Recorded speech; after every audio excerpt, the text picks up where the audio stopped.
Good Yantiv, everyone. According to Jewish tradition, upon the loss of a loved one, a mourner will pass through 4 periods of time. The most well-known of these times is Shiva, the first 7 days after the burial.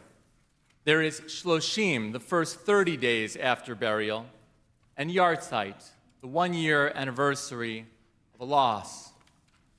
But a far less familiar and often overlooked time frame is that of aninoot. It is a period of time that happens before the rest. Aninoot is the Hebrew word for deep sorrow, and it describes the time beginning at the immediate moment of death until the deceased is buried. Rabbi Maurice Lamb writes that a person experiencing a loved one's death before burial is a person in deep distress, a person yanked out of normal life and abruptly catapulted into the midst of inexpressible grief. They are disoriented, their attitudes are disarrayed, their emotions are out of gear. The shock of death paralyzes their consciousness and blocks out all regular patterns of orderly thinking. Friends, I am yet to find a better description of the moment that we, the Jewish community, are enduring together right now. Since October 7th, 2023, we have been in an extended aninoot, an extended period of deep sorrow. Many of us are feeling the excruciating pain of loss on so many levels. Of course, the loss of life on October 7th, 2023, the loss of a sense of belonging in our social groups and amongst allies, the loss of a sense of safety and security for Jewish people on the streets of this country. And even worse, we are being denied closure amidst each of these horrible losses because, frankly, there is no end in sight. There is no burying of these issues. It is crucial to remember that as of this very moment, as I speak these words, there are a group of people in an actual extended period of aninoot. They are the relatives of the hostages who have died in Hamas captivity, but who remain there. Many families learned of the deaths of their loved ones months ago or even years ago and have been denied the right to bury them. Most of us, thank God, will never know that kind of horror, but it does feel to me like much of the Jewish community has on some level turned into, as Rabbi Lamb puts it, people yanked out of normal life and abruptly catapulted into the midst of inexpressible grief. Symptoms of this moment show up not only in how we're feeling, but also in how we treat each other. The biblical book of Job tells the tale of a man who suffers unimaginable loss and ailment for no good reason at all. Job's friends show up to his house, and they conduct a master class in what not to do at a house of mourning. One after the next, Job's friends opine on why Job, the mourner, who has endured the loss of his children and great physical ailment himself, they opine on why he might be suffering. They tell him that he must be doing something wrong. They lay out their personal viewpoints on why suffering exists in the world at all, and they offer advice to Job on how he might be able to correct course at this moment and live a happier life moving forward. This biblical account reminds us that when we enter a house of mourning, we are there to offer comfort, not commentary. Since October 7th, 2023, I believe that much of the world has been acting as Job's friends did when they went to visit. The Jewish people are in this period of aninoot. We are in a period of deep sorrow. We are yet to find and bury all of our dead from the horrific attack on October 7th, 2023. And yet we constantly find ourselves at the center of national and international debate on how to move forward. It is dizzying to watch as so many folks feel like they have suddenly turned into experts on the Middle East, experts on anti-Semitism, as they opine on what the Jews should do next, on what Israel should do next, on what synagogues should do next, as if there were clear-cut answers here. We, the Jewish community, were guilty of this ourselves when discussing things with each other. I hear it all the time. I see it all the time. Jewish people confidently sharing in Jewish publications, online platforms, private emails and conversations, making their arguments and giving their advice. And I find it all to be sorely lacking in what we, the Jewish community, need most right now: presence and comfort. It is important to remember that when we enter a house of mourning, there is nothing that we can say that will change the situation. Our words cannot bring a deceased loved one back to life, nor can our words take the pain of loss away from the mourners. The best we can do, as Rabbi Lefkowitz so eloquently taught us on Rosh Hashanah, the best we can do is show up for one another. The only power we have in moments of aninoot, of deep and terrible loss and pain, the only power we have is our presence, showing up. When we show up for one another, it is our presence and not our words that brings comfort to the bereaved. It would do us well to remember that since October 7th, 2023, every time you've encountered a Jewish person or a member of the Jewish community, whether it's online or face-to-face, it is as if you've just walked into a house of mourning. Because all of us, I believe, on one level or another, we are still grieving. We are still yet to bury all of our dead. How would your interactions change? How might you adjust your tone if every time you spoke to a loved one, a friend, a member of this community, if you saw that person as someone who was in deep sorrow, as a person in aninoot? Jewish tradition teaches that we should not only take great care with our words, but when entering and encountering someone in aninoot, in deep sorrow, Jewish tradition actually prescribes that we are to say nothing. Rabbi Patricia Carlin Newman writes, "We are discouraged from trying to comfort the mourner prior to the burial. Pirkei Avot, Ethics of the Ancestors, teaches, do not console a person whose deceased relative lies before him. It is for this reason that the common Western customs of viewing the body and visitation are contrary to traditional Jewish practice. On this holiest day of Yom Kippur, when the Jewish people turn inward to seek how we can do better, I ask you to hold this in the back of your mind at every moment, that all of us are in aninoot, in deep sorrow. All of us are in need of a little bit more compassion from one another. And as you look within on this Yom Kippur, remember that you also deserve a little bit more compassion from yourself. We are living through truly extraordinary times.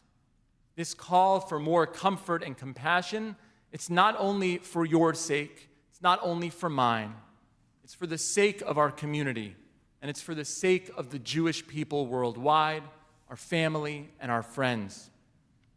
When a mourner arrives at the very end of the stage of aninoot, just before a funeral begins, the mourners go through an ancient ritual called kriya, the rending of one's clothing. This practice goes all the way back to the Torah. When Jacob was told that his son Joseph had died, Jacob stood up and tore his clothing. When Job, the innocent sufferer, heard that his children died, he stood up and tore his clothing as well. Kriya has been around for so long that it has become almost instinctual for the Jewish people to engage in this practice of upon experiencing a loss. And so, it did not come as a shock at all to me this summer when I read the title of Ezra Klein's opinion piece in the New York Times. He titled it, "Why American Jews No Longer Understand One Another." Had I been asked to name that article, I would have needed only one word: kriya, tearing. As I read his article, and as I've read and listened more and more to the discourse in our country and worldwide, I can't help but envision the Jewish people as a mourner, clawing at her garment, tearing further and further into the cloth. And I am frankly terrified that the fabric of the Jewish people is about to rip in half. I know that many of you are looking for me to comment on the issues affecting us right now, but they are precisely the issues that are a source of such great division in our community and in our country. The plight of the hostages, Israel's approach to the war in Gaza, the suffering of civilians in Israel, suffering of civilians in Gaza, the reports of war crimes, and the reports of hunger in Gaza. All of these are such hot-button topics. In our vision statement here at Beth Or, we declare that we strive to inspire lives of Jewish meaning, purpose, and practice in order to be a light unto the nations. And I know that we often understand this to mean that we are to be a beacon of moral clarity, that we are to shine bright so that we can show our values to the world. But tonight, I want to remind you that a yahrzeit candle also provides a beacon of light. A candle lit by mourners on the anniversary of a loved one's passing, that too is a beacon of light that brings comfort in the darkest of times. From my perspective, standing here at this podium on this Kol Nidre, having the deep privilege of looking out at all of you, looking out at my colleagues and my friends, my teachers, my students, my family, I can't help but feel like a visitor walking into a house of mourning. All of us are hurting so much this year. To opine on politics on this Yom Kippur at this fraught moment in history of our people feels to me like it would be akin to Job's friends telling Job why he's suffering. Because while I have my opinions, I do not have definite answers. And instead of working out my own ideas and my own opinions up here tonight, I would much rather offer comfort than commentary. Because I want to see the Jewish people stitch ourselves together. I do not want to see us tear ourselves apart. It doesn't mean that I am not up for this conversation. I would be happy and truly honored to talk with you individually. I'd be honored to lead small group discussions at your place or mine, at your house, here in this synagogue, at a coffee shop. But tonight, I see a room full of the mourners of Zion and Jerusalem. Tonight, I hold in my heart the lesson that we learned from Job's friends, that when we are speaking with people in a state of aninoot, of deep sorrow, as all of us are, we must be cognizant of the words that we use, because our words can harm as much as they can heal. Our words can tear apart as much as they can stitch together. This is true when we speak to others, and it's true in our self-talk as well, especially in this time of self-reflection and self-evaluation on this Yom Kippur. It is our duty, whenever possible, to lead with kindness, with understanding, and with comfort, especially in this time of deep collective sorrow. Just as visitors' words in a house of mourning cannot bring back a loved one to life, I am cognizant that my words here in Maple Glen will not change war plans or geopolitical strategy. My words here tonight won't solve problems of rising anti-Semitism in this country and around the globe, but I do believe that my words, that our words, have the power to keep the Jewish people stitched together instead of tearing us apart. And I do believe that a united Jewish community is our best bet at fighting anti-Semitism. A united Jewish community is what our enemies seek to destroy. Let's not grant them that victory. Jewish tradition acknowledges that in moments of deep sorrow, our words fail us. And so the tradition offers a standard line to say to the bereaved upon leaving a house of mourning. Hamakom yenachem etchem betoch shar avalei Tzion v'Yerushalayim. May God comfort you amongst the mourners of Zion and Jerusalem. Friends, offering comfort is not expressing agreement. Offering comfort is not granting approval. Comfort and understanding, they are what keep us together. The book of Isaiah offers some of the most searing critiques of the Jewish people, but in moments of loss, even when Isaiah predicted it, even when he had every reason to say, I told you so, instead he offers comfort. Chapter 40 of Isaiah opens, Nachamu, Nachamu Ami, comfort, comfort my people. What can it look like for you to offer someone comfort? Not only to those who you agree with, but to all of the Jewish people, to all of our community, to all who are ailing right now. I hope it can look something like this. To every family member of the hostages who will, God willing, come home and be restored to health, and hostages who will come home to be buried in their communities, I say to you, Hamakom yenachem etchem, may God comfort you. To every Israeli who has run to bomb shelters with their family day after day, week after week, months after months, and for the last 2 years, I say to you, Hamakom yenachem etchem, may God comfort you. To the families of the victims of every anti-Semitic attack in this country, especially to the families of Sarah Milgram, Yaron Lischinski, and Holocaust survivor Karen Diamond, I say to you, Hamakom yenachem etchem, may God comfort you.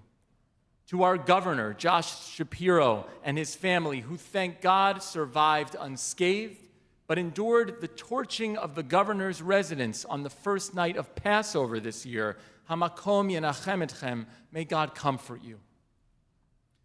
To every person concerned for the suffering of innocent people in Gaza, and to all in this congregation who've expressed to me the uncertainty of how to make your feelings known here at Beth Or, I want to publicly tell you that you're no less of a Zionist, no less of a Jewish person if you feel pain when you see scenes of suffering in Gaza.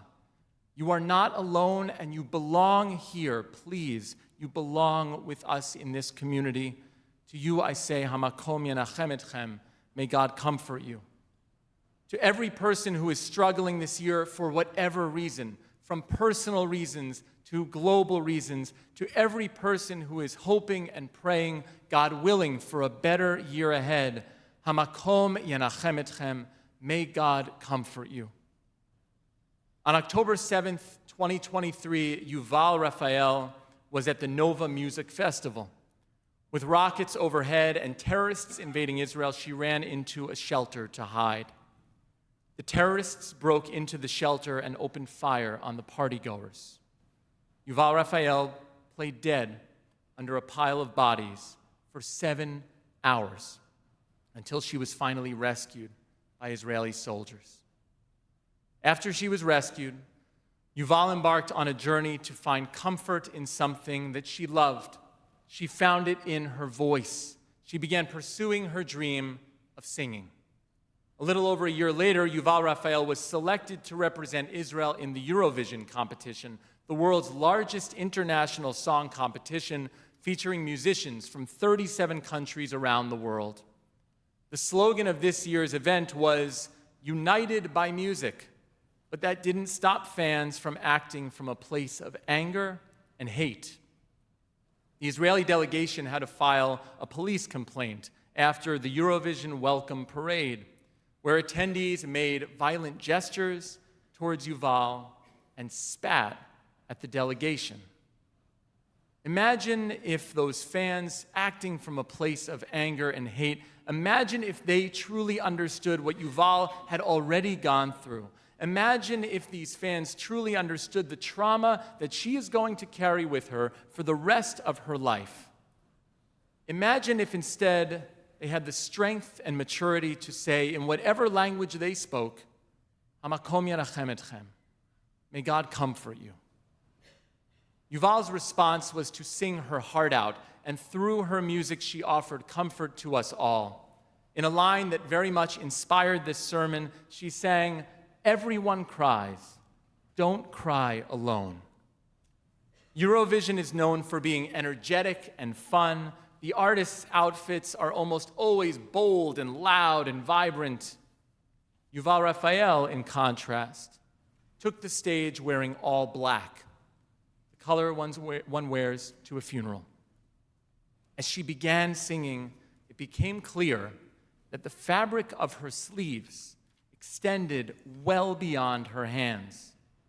And eventually, when she raised her hands up towards the heavens, it became clear that that black fabric still almost reached the ground.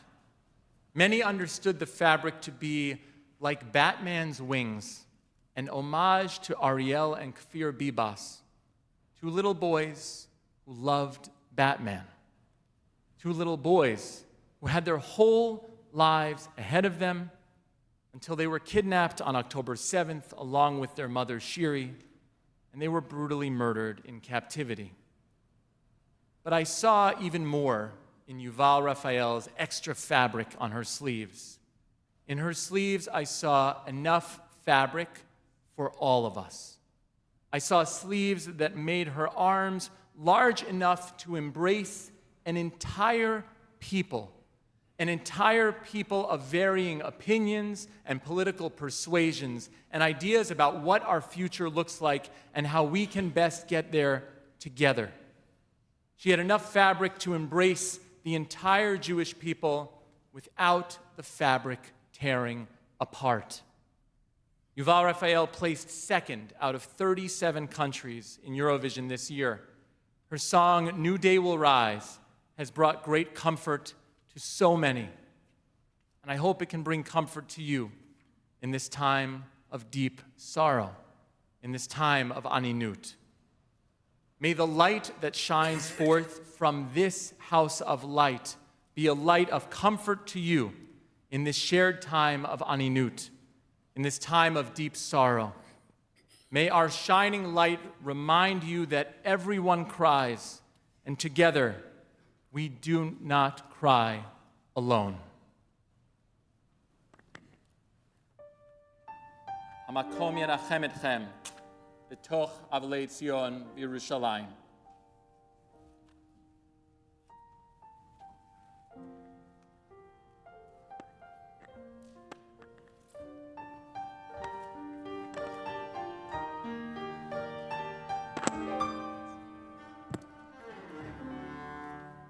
And even if you say goodbye, you'll never go away.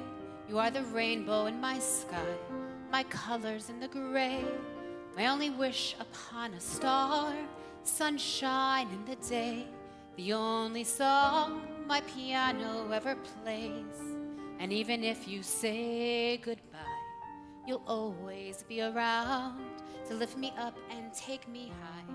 Keep my feet close to the ground. Are you proud of me tonight? Dreams are coming true. I choose the light, nothing to lose if I was you. New day will rise, life will go on. Everyone cries, don't cry alone. Darkness will fade, all the pain will go by, but we will stay, even if you say goodbye.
even if you say goodbye.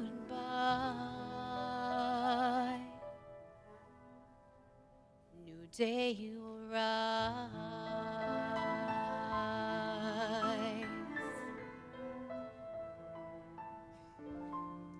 New day